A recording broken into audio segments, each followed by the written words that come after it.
Hi everybody, Charlie here. This week it's episode 116 of the Cherry Podcast, and Grayson and I talk about the F1 card boom that's happening at the moment. We look at the market correction that's going on in the sports card market, and we answer your questions live. Thanks for listening. See you next week. Bye. Good morning, Charlie.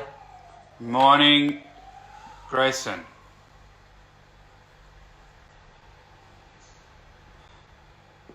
Good morning, hobby people on Instagram. Apologies in advance for my nasally sound. For those of you listening, I've unfortunately, I've caught back-to-back man flu. Really? Still haven't managed to get COVID, but it's back-to-back man flu. No. Yeah, I thought I had it. Morning, Laker. Why isn't it working? Matt Higgins. Morning, Manitas. Official Manitas. Morning, Vittorio. What's happening tonight? It's keen for tonight. What's happening tonight? I don't know. Is there a particular break on maybe? Thursday. Is there a new product today? I think so. I think the new ones were yesterday. Anyway, well, I hope tonight's good. It's a good night. I'm trying to make it. Hobby breakdown in Australia. It is 9:40 a.m. It's a good time. Be alright. It is good time. We've got a few things to talk about this week. The first of which, remember, if you have a question for us, put it in, use that question sticker at the bottom of the app, and then we won't miss it. So put your questions in with the question sticker. The first thing to talk about, we haven't spoken for a couple of weeks actually, since you were in Melbourne for the eBay sneaker culture show. Good show. And in the last couple of weeks, there's been something of a boom, but certainly some large sales in F1 cards. Topps obviously seem to be doing a fantastic job with it. Every time there's a message about upcoming product, it's almost always about F1 stuff. When can I get F1? When can I get more? Yeah. When can I pre-order more? And a $900,000 sale, I think at Golden, of the Lewis Hamilton. It was like a gold. It's a superfractor 101 Okay. insert, not true base insert. Okay. Beautiful looking card, and Yeah. Lewis Hamilton looking arguably too cool on the card, sort of running his fingers through his hair, or he's doing a little like this pose, like actually looks a bit like Pitbull, which is a good fit for Miami. Huge sale, like. No, actually, it reminds me of the pose I used to do when I used to pray to the Lord for a pussycat doll. I was like, What? edge of my bed, just please, any of them. I wasn't sure where that sentence was going when you began it. Any. Yeah, Don't even need Nicole, I just any of them. yeah. So what's going on? I mean, that's a large sale Yeah, for it. yeah. Logan Paul started posting about F1 cards yesterday as well. Like the Did he buy it? Did he buy it? I think he bought it. You think he bought the I think he bought it. Lewis Hamilton? Yeah, and I think he's putting it onto his liquid marketplace. Oh, because he's an investor in that. Oh, I think it's... A part investor in. Isn't it just... yeah, because I think Buster's in it too. Yeah. But I think it's mainly him. It seems to be mainly him. Okay. I don't know. Yeah. I never understand these things. It's kind of like, it's always the same people that do them. Yeah. And, like, I don't expect liquid marketplace to be PayPal. Like, I don't see it having... I don't think of any of these things as having that kind of longevity. Liquid Marketplace is one of those fractional ones? Yeah. Okay. What do I think of it? You could... I wouldn't... If you gave me... If you gave me without any terms and conditions $900,000, there is not a chance that I would buy an insert 1-of-1 of Lewis Hamilton. No. Not, it's like that card is going not to zero, but it's never going to be worth. Like, that's just stupid money. It is. That's what I thought when I saw it. And then I did that post where because there was that photo of the four. Well, Lewis Hamilton, 7 world championships is equal to the other person who has 7, I think. Would be Mick Schumacher. Schumacher, yeah. Michael Schumacher, not Mick. Tom Brady, Michael Jordan, David Beckham. Okay, maybe he's not a GOAT. I mean, he's very... Beckham's not a GOAT, yeah. He's very popular. And seeing the difference in prices around those cards. Brady was a clear winner with 2.3 million for his Contenders rookie auto. Mm-hmm. Then it was Jordan at over nearly 2 million, I think. And then it was 900 for Lewis Hamilton. And then it was 20k for Bex. Which I was like, either Lewis Hamilton's overpriced or Beckham is way undervalued. But he's probably properly valued. I think we would actually have one of the highest Beckham sales. It wasn't a rookie, but we had a really high Beckham sale there when he started signing again. Beckham is certainly not in GOAT category. He's an amazing player, was an amazing player, did some amazing things. Married a Spice Girl. Yeah. Yeah. Like, Woody had the most pressure on him probably of any soccer player of all time. Like, yeah, I think so. Like, he probably... For a while. Yeah, when he had that... When he made himself such public sort of property, that would have been incredibly hard to go out there and perform. When he was at Man U, I think post-Man U, I think everyone just said, okay, well, he was there to sell shirts. But he's no Maradona, he's no Messi, he's no Ronaldo. He's not the best player to play at Man United, let alone the GOAT. So, no. But I think Lewis Hamilton, the problem with him is that all of his success came when I don't think anyone was that interested in Formula One. Yeah. When Jordan was successful, it was NBA. Like, everyone was watching NBA. When Tom Brady's successful, we're talking about NFL was really on sort of a heated run. Yes. I feel like that is always going to hurt him in that discussion. I would still, if you could give me a Michael Schumacher Topps Chrome 101, I would take it any day of the week. Right. Over Lewis Hamilton. But Formula One, why? It's booming because I think we've seen that sort of Netflix effect. Like, Netflix kind of just sort of creates this drive to survive. Everyone who has no interest really in Formula One is suddenly a Formula One fan. Yeah. You get that huge, big drive audience. And then terrific products. I mean, they picked Chrome and their Dynasty, which is like, they're flawless. So Chrome and Dynasty, phenomenal.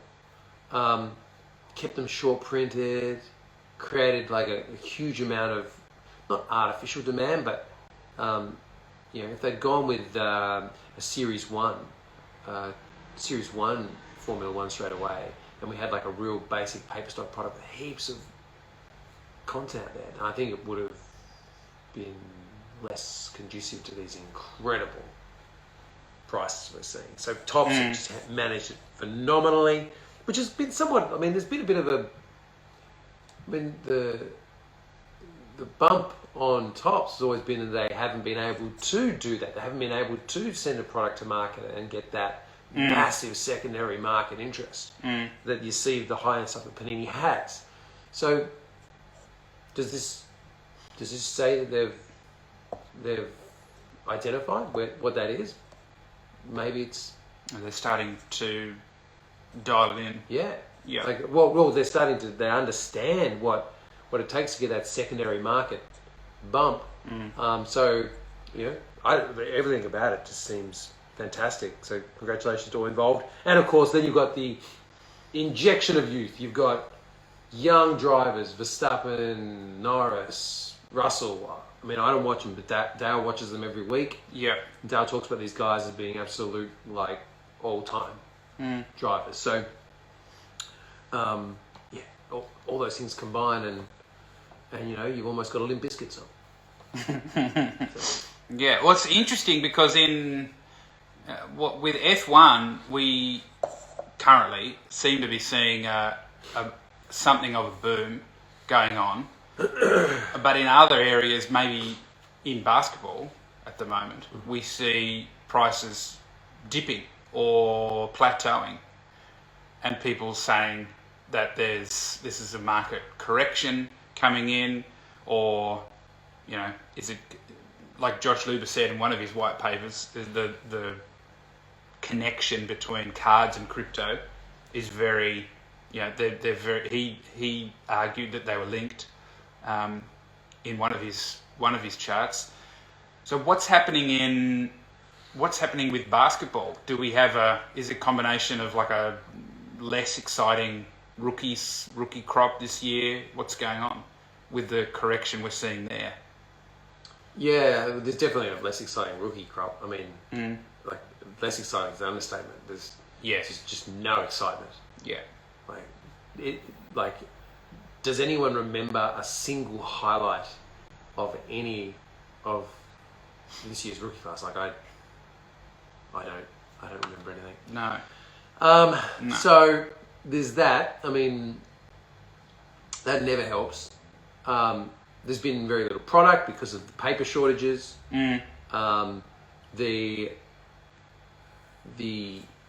The link between crypto and cards is obviously there, and as we've had more and more people come into this as investors with an investment mindset, they're much more likely to sort of dabble in both. Yeah. But so this is the start, and I firmly believe it to be true, that there's so much more of you get a free education on sport and the trajectories and the arcs of people's careers as you're growing up. So by the time you're 15, 16, which is when people start thinking about sports betting in particular, you have this knowledge that you've accumulated for free. You haven't paid $60,000 to get a degree in it. You get this knowledge that you can then apply to things like cards or sports betting, which people clearly do, to make some money and to help you get, if you're a guy, to get a car quicker, which is going to give you some more status amongst your crew, and then you're likely to get potential partners increase, all that sort of stuff, which is what you do. And so that, in my opinion, that deeper understanding, that free understanding, is what separates the two. Yeah, you can go and read, what does Gary Vee say, 20 hours of Reddits and stuff. He produces more. He produces like 100, doesn't he? Yeah, No? so or 50? He's got like a particular number of hours. Yeah. You could do that much study on crypto, absolutely. Yep.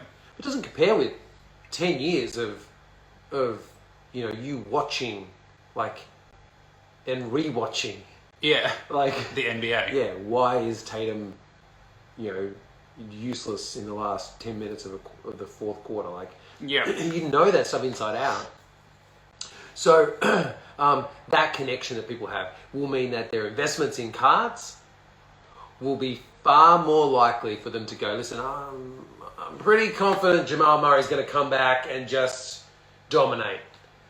But I'm not so sure about Dogecoin because I've got no fucking idea of the actual mechanics. I believe, that guy on YouTube when he says, watch this graph, but I don't know. Yeah. So. Yeah, and there is that. I don't know. There's the physical. I always argue that the physical over an NFT or a cryptocurrency, having that thing in your hand, and especially if you've got that collector mindset, you're just gonna. This is just a cool thing to have. Long term. I just love having a LeBron rookie or a Kobe rookie or a Jordan rookie or whatever it is. So it's just you've got a lot bigger connection to that than numbers on a screen. Unless the numbers on the screen, unless you were like into Bitcoin in 2014, and you're out. Yeah. You've made a packet. I can get it then. But yeah, if you've got $1,000 worth of Dogecoin and now it's gone to $100, you'd be like, I'm happy to get out of that. Yeah, like, I'm out of I'm out. Well, DJ at Panini, he said it ad nauseum, and he'll definitely tell it to you in person. You can't have too much product. You can only have too much of the same product. And one of the things that you see amongst cards is that not only is there like a one per case insert in so many different products, but like they start to tier. Like it's like, well, we like the blank slates, which seem a lot rarer this year too. We like the blank slates, but we don't like the stained glass. And so you start to get all these different tiers, and then maybe in like 5-10 years, suddenly people go, oh man, those stained glasses in 2022. Yeah. They were real nice. They were good. And they didn't grade well either. Yeah. So what you end up having is this ecosystem of like evolving rarities and demand. And I don't think you get that with crypto.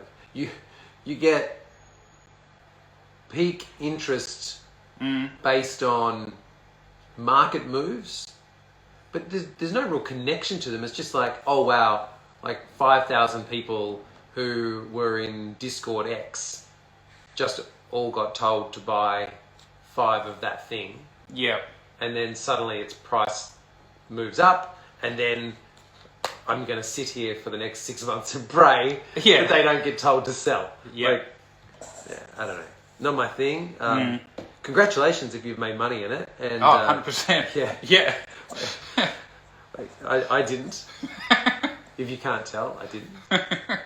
I almost had 5 V friends. Didn't. Yeah.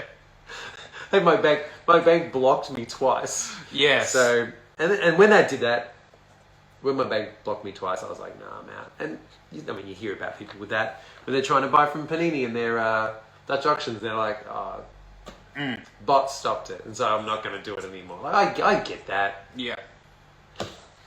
Yeah. Okay. Well, we will still be here. I think collectors will still be here. We've still got a lot of people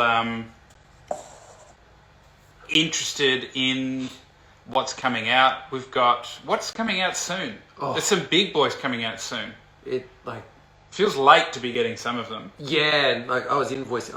I've invoiced like for wholesale stuff like 3 times this week because there's so much stuff just keeps on landing. Yeah. But Prism football and Prism basketball come out I think within a month. Yeah. Okay. Yep. So that's as big as you get in those two.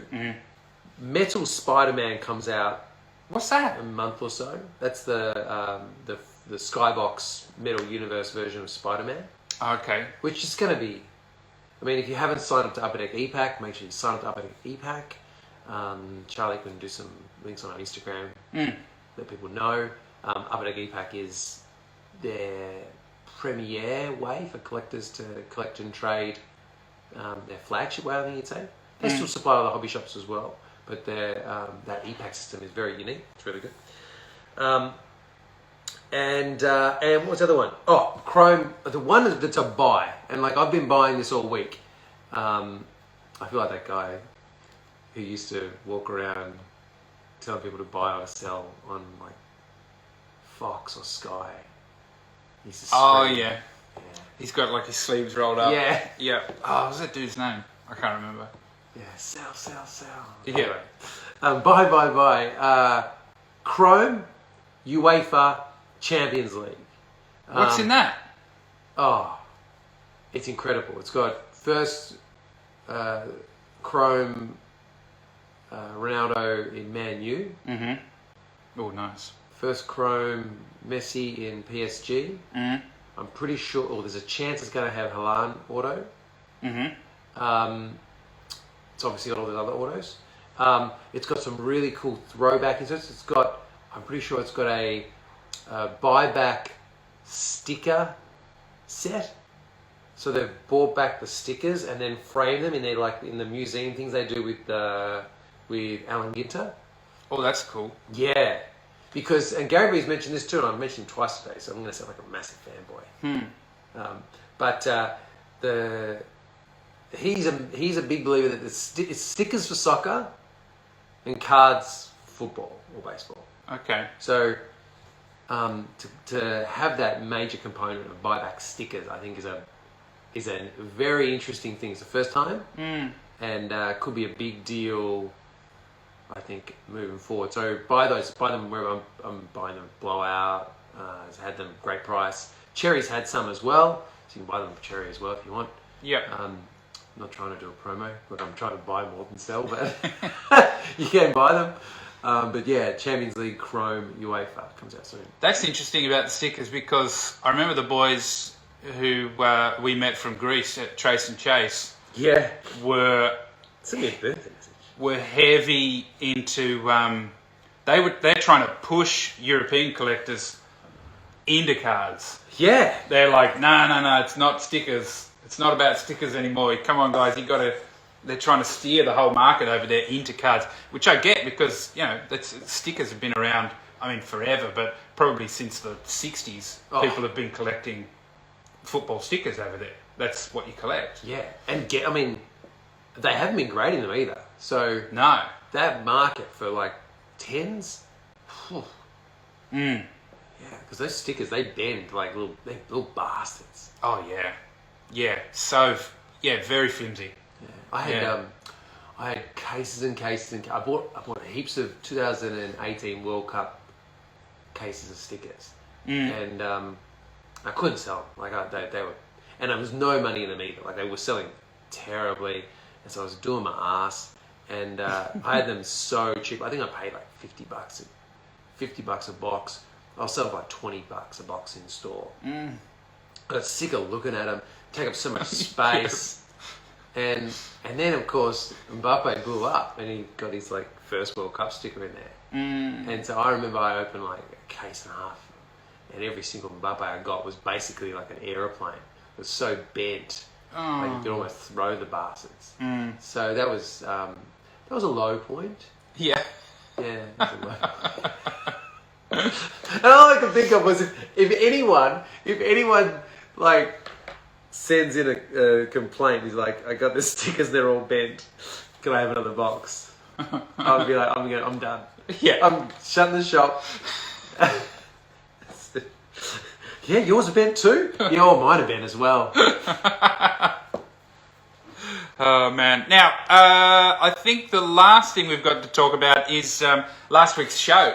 You were back in Adelaide after a long break. Yeah. Was it the last time we went, like 2016? Yeah. You were there with Heavy D. How was it? How was the turnout? This was like a local. It wasn't a big, like a hobby hangout or something. It was like a local show. People showed up. Okay, that's good. They showed up. And they were keen. They were very keen. Yeah. One guy, I asked him before the show, I said, how many people are you expecting going to come? And he said, 1,000 or 2,000. And I Googled population of South Australia. It was only a click over 2. So I don't know what he was on. Yeah. But that was really exciting. Dave. Dale. I've got a bad guy. Dale drove there. Yes. 8.5 hours. Dale seized up so bad. I don't know if it's because he drives angry or what, but he seized up. He lives angry. He seized up. Offered to give him a massage, didn't want one. We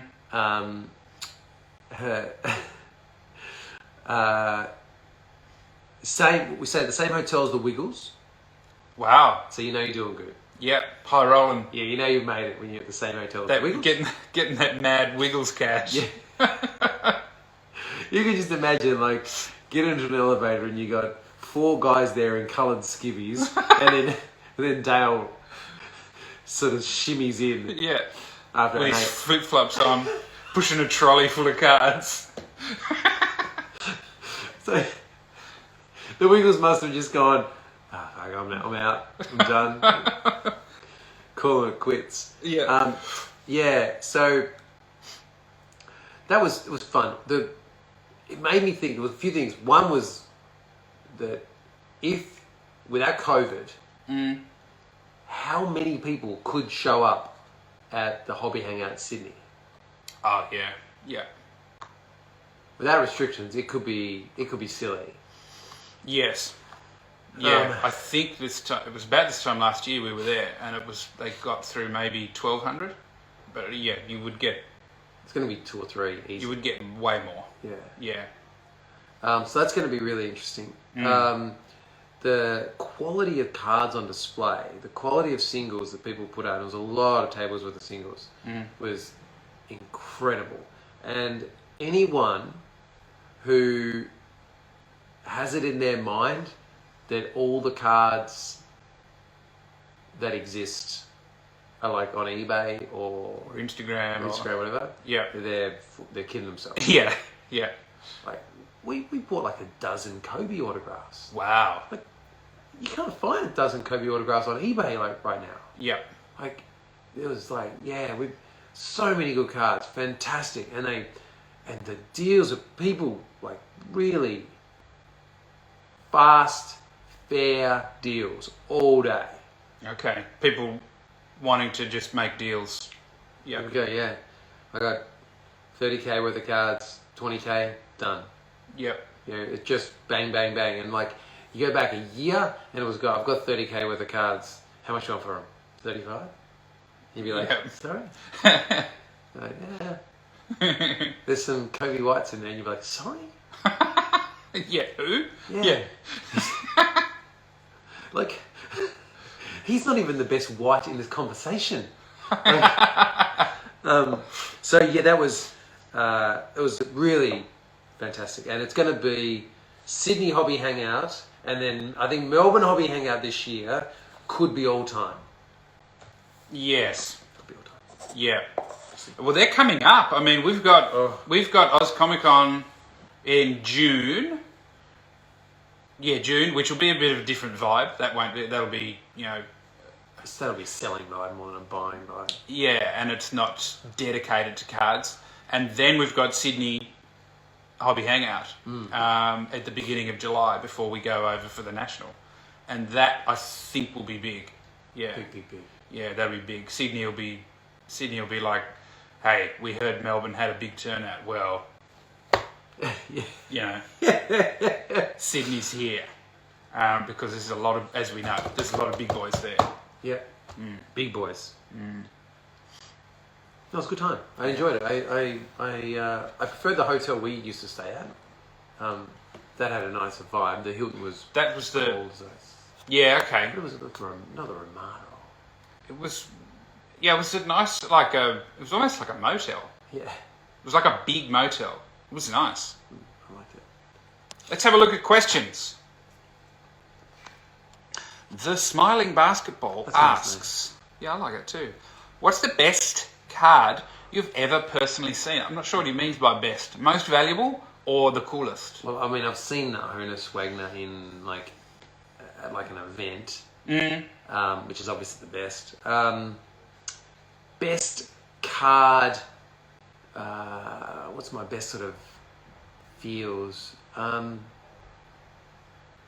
I've seen like dual logo man auto exquisites of Kobe, Jordan, and LeBron. Mm-hmm. That'd be the best. That'd be the cards that I've literally gone, okay, like I can't imagine being involved in that deal, or Yeah. that was big. Like, and the fact when they hit those cards, like they're maybe like 50k, 100k cards at best. Like now they're just, it's like 2 or 3 houses. Yeah. Yeah. I think it would be for me just seeing like when you see a LeBron Chrome rookie, something like that. That's the coolest to me. Is seeing it wow, this is the one that everyone's chasing. I think Dale picked up like a Ric Flair 91 Impel PSA 10. I don't know if it's his rookie or not, but Okay. I don't know if that was for you or not. Oh, I hope so. It's a beautiful card. So pretty. Beats and Breaks Have you witnessed a turnaround on social media from hobby negativity to hobby positivity? Yeah, of Overall. course, because as soon as the market isn't like good, it's like everyone's happy. Yeah. They're like, money. I can relax. Yeah, I don't know. I do on our social media because I just won't entertain anybody who's negative. So the algorithm just shows me all the good people, I think. Oh, really? Yeah. So as soon as I see anybody who posts shitty comments or they want to, complain about something on someone's card that they've just hit, and I'm like, I don't need that dude in my life. Like people who want to come and hang shit on a card that somebody's just pulled and they're stoked about, I don't entertain them. So positivity is where I'm at. There was 98% of the people that came to our stand in Adelaide were exceptionally positive. That's awesome. And then there was 2% that were exceptionally negative. Right. And then there was one guy who was stealing stuff. And like, he was stealing stuff. His mate was there shaking his head. And they both had kids. And he was stealing stuff for his kids. And his kids, like, did not understand why. Right. Because it was free. Yeah, okay. It was giveaway stuff. And oh, God. And even when he'd been obviously caught, he actually went and he stole more and then, like, took, like, 2 jog steps. And I was just, it was like, is this like a skit? Anyway, Yep. so 2% and then, like, 0.1%.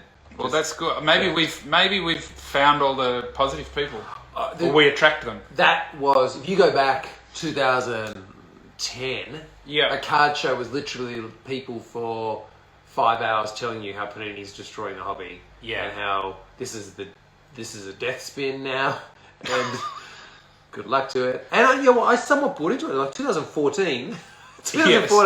off the back of like of the Andrew Wiggins, the Giannis, Michael Carter Williams rookie class, and having to sell everything at like half the cost of what I bought it. Off the back of that, I was like, oh, they're right. Everyone's done. Yeah. Like, call up, whatever, McDonald's and see if they've got any work going. Yeah. But they turned around. Well done, Panini. Congratulations. Yes. Good question, though. I like that one. Multiverse collectibles.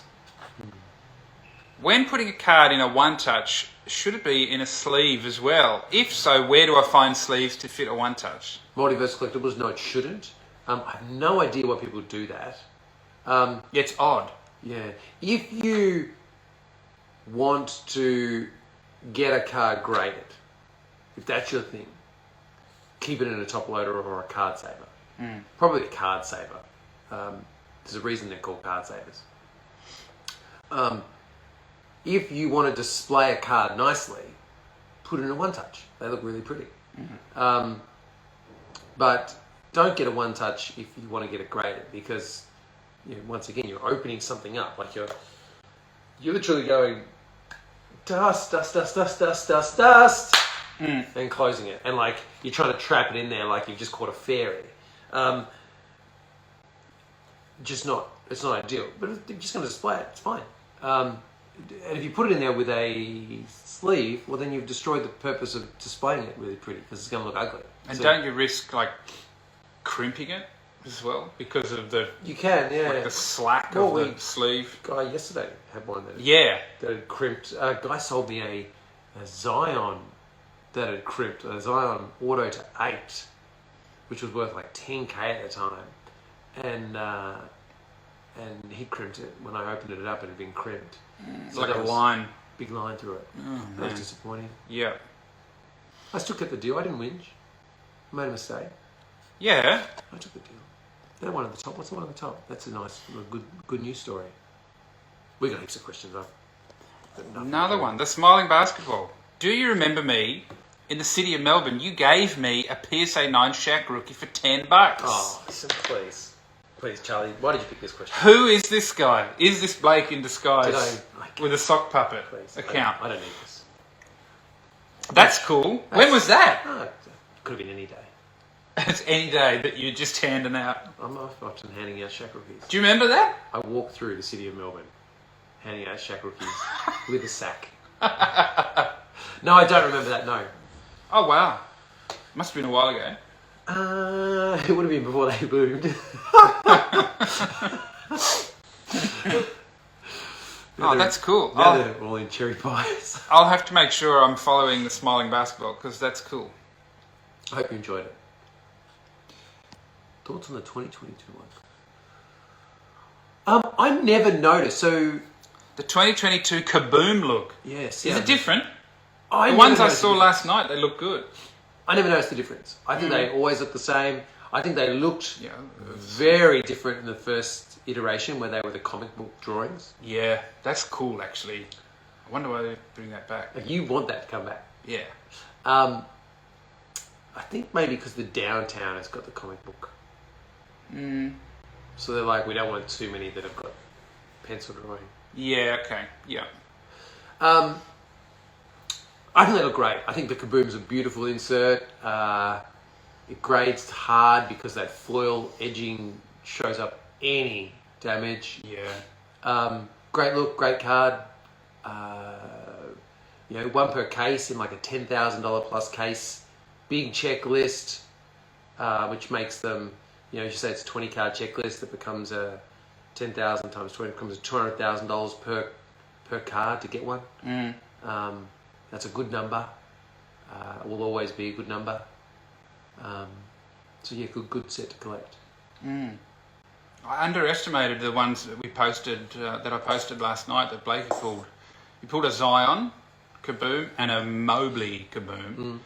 And when I had him, I was like, okay, I'm guessing the Mobley RC Kaboom is going to get more traction on Instagram.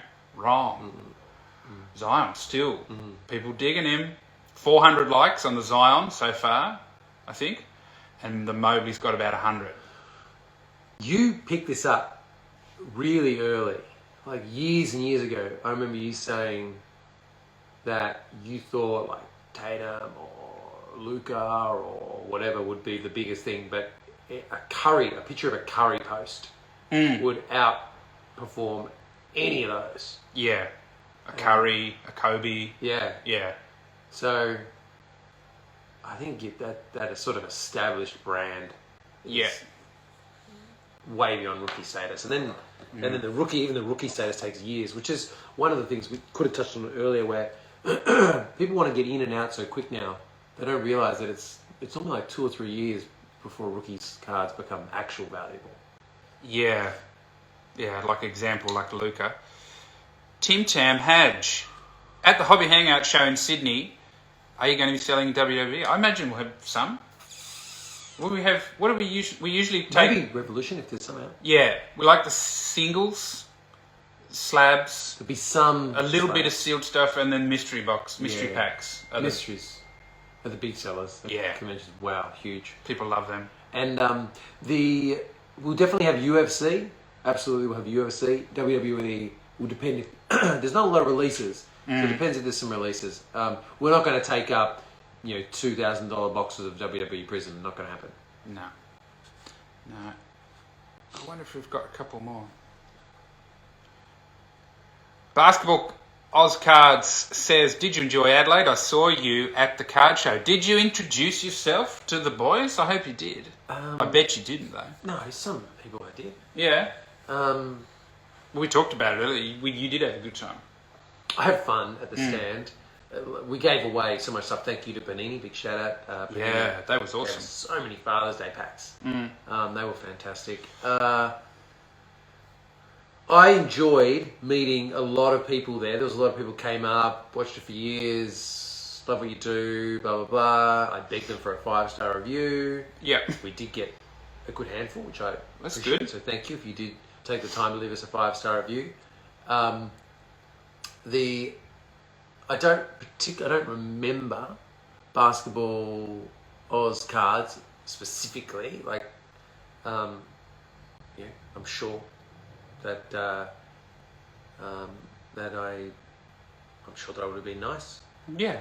Generally nice. Yeah. Usually. Yeah, usually. Well, I follow them. They're a great account. Basketball Oz Cards. Everybody watching, you should follow them. They post some nice pics. Nice, cool cards. Let's have a look. Nearly finished. What day do Court Kings Blasters release? I think it's today or Friday. Okay. Today or Friday? Yep. People will be snapping them up, I'm sure. Can I explain? Yeah, of course I can. Roland Garcia, can you explain how prices on hobby boxes for pre-order start cheap and then increase? Okay, so the pricing is really complicated, and it's one of the reasons why this space is very difficult to operate in as a business. Because, for example, if I want to sell t-shirts, or I want to sell, I don't know, even like Pokemon stuff, box sets and things. You buy at a price, you've got a very set margin, and then there's huge volume produced. And so you're guaranteed like 30, 40, 50 cases or something. And then you pre-order it buy it for 30, pre-order it for 36, maybe 39. Mm-hmm.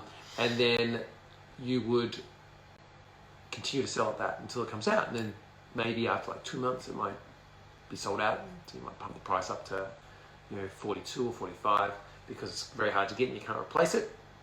And then you sell it out. It's shit. You cut it back down towards your cost and you move it.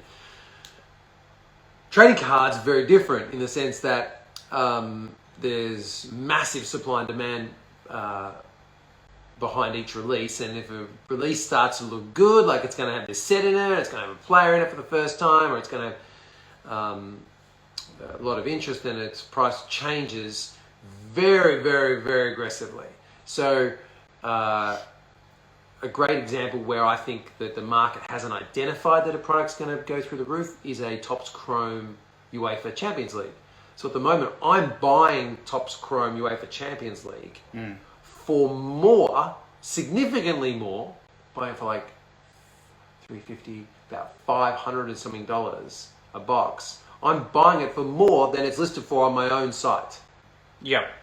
Because I want to have significantly more of it. So I might be buying 5 cases for every case I'm selling. And then, so as I'm doing that, my price on the website goes up because I know that the market price for it is already much higher because I'm buying. So I'll move that price up accordingly. So I'll buy 5 cases, put another case up, and then I'll slowly move towards what I consider to be the market price. And the whole time, in amongst that kind of progression, you have to be aware of how quickly your customers are buying out the stock you're putting into stock, because what you don't want to have is an apartment block full of apartments that you can't sell because your price is too high. Because you're committed to the people that have paid $600 a box, and if the market price is suddenly $500, then you're going to have a massive customer service issue if you're at $500. Now, a product recently where I've paid almost double for a lot of it than what the current market price is. So it goes both ways. So you have to sell it to be onto the market and be actually moving units. I've actually got to sell it for maybe like 40, 50% less than what I bought it for. Yeah. Probably 40% less than what I bought it for. And that's within like 2 weeks. So, and then you get the other incredible example where you get a product like Noir or Impeccable, where like it like internationally, like I know when I go on to people and ask if I can buy volume of it, they're like, yeah, you can buy volume of it. It's like $3,500 US a box, and I'm at 3,500 Australian on it. So that's 4.5. I know that the price for me to buy it by the case is already 4,500 Australian dollars, maybe more. And so, why is it already that high? Someone's made a massive play. A business, some big customers have already made a massive play. So that market, the people that have the stock can already get that for it, and they know they can get that for it. So it's it's an interesting space. There's days when I would much prefer to work in a high supply ecosystem where I knew that I could sell 100,000 of a unit at a very specific margin, and that anyone could manage my pricing and anyone could manage my ordering, and I could just lay back on a couch somewhere. And then I'll get products like that, and they'll bore the shit out of me. And so I hate that product. Yeah, I don't know. I hope that helps you understand, Raul. And I'll preface that by saying one other thing too. As soon as you see value in something, just buy as much of it as you can afford, even if the market hasn't. If you think that product is going to go up, just have a go, because that's all I do. I literally go, I think Chrome Merlin this year is going to be big because it's got a signed game used ball Messi card in it. Now, there's been speculation with Messi's autographs over the last few years. He hasn't signed a lot of stuff. In that time, some guys have signed a lot of stuff, so Messi hasn't. It's a game-used ball, which is kind of cool.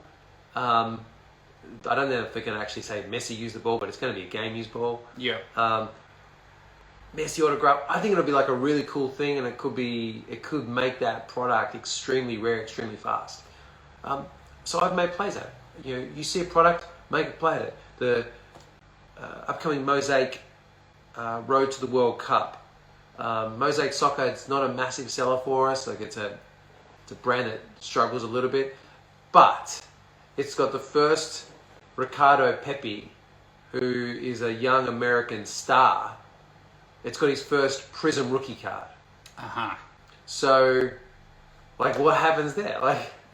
He's got either Prism Golds or Prism Blacks or Prism Peacocks or you name it. So that's make a play. You see an opportunity, make a play. Doesn't matter what the price is. Good question. Okay, last one. Jono, do you think LaMelo Ball is a good long-term hold? So I was a bigger fan of Lonzo, but I'll say this. Lonzo he's like a Toyota Hilux. He literally is such an efficient passer of the ball, such a absolute lock-in teammate, I think. I like him at the Bulls too. Oh, he's a tremendous player. Cool team at the moment. LaMelo has Showtime written all over him. Trick passes, plays games, alleys off the backboard. There's not many people that have that level of, fuck you about them. Yeah, to actually go for it like that. Yeah.